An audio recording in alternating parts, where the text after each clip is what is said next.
ইসলামের বিরুদ্ধে যখন কোনো কটাক্ষ করা হয়, কোনো সুশীল সমাজকে আমরা তখন প্রতিবাদ করতে দেখি না, কিন্তু কোনো বাতিলপন্থীর বিরুদ্ধে যখন আন্দোলন করা হয়, জাতীয় করা হয়, সংগ্রাম করা হয়, সেখানে দেখি আমাদের বহু লিডাররা, বহু শিশু সুশীলরা ওলামায়ে কেরামের বিরুদ্ধে বিবৃতি দিতে এক কিঞ্চিত দেরি করে না।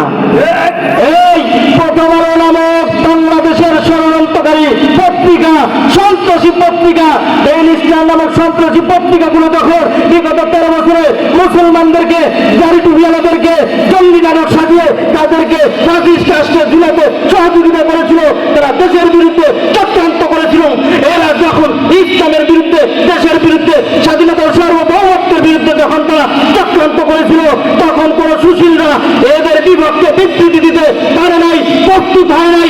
তারাই দেখি ওই সুশীল ইসলামের উপরে যখন হামলা হয়, এই প্রথম আলোর বিরুদ্ধে যখন হামলা হয়, অ্যাকশন হয়, তখন তারা দেখি মুসলমানদের বিরুদ্ধে, দাড়ি টুপিওয়ালাদের বিরুদ্ধে অ্যাকশন নেয়, বিবৃতি দেয়, তাদেরকে গ্রেফতারের পরোয়ানা দেখায়।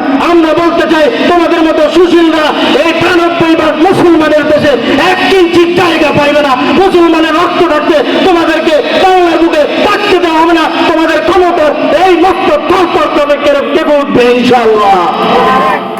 মহান আল্লাহ পাক রব্বুল আলামিন আমাদের সকলকে ঈমানের উপরে বলিয়ান হয়ে যথেষ্ট সতর্কভাবে ঈমান উপরে মজবুত থাকার তৌফিক দান করেন। যে ইসলামী আইন কানুন বাস্তবায়ন করার, ইসলামী শাসন বাস্তবায়ন করার তৌফিক দান করেন। ওয়া আখিরু দাওয়ানা আলহামদুলিল্লাহি রাব্বিল আলামিন।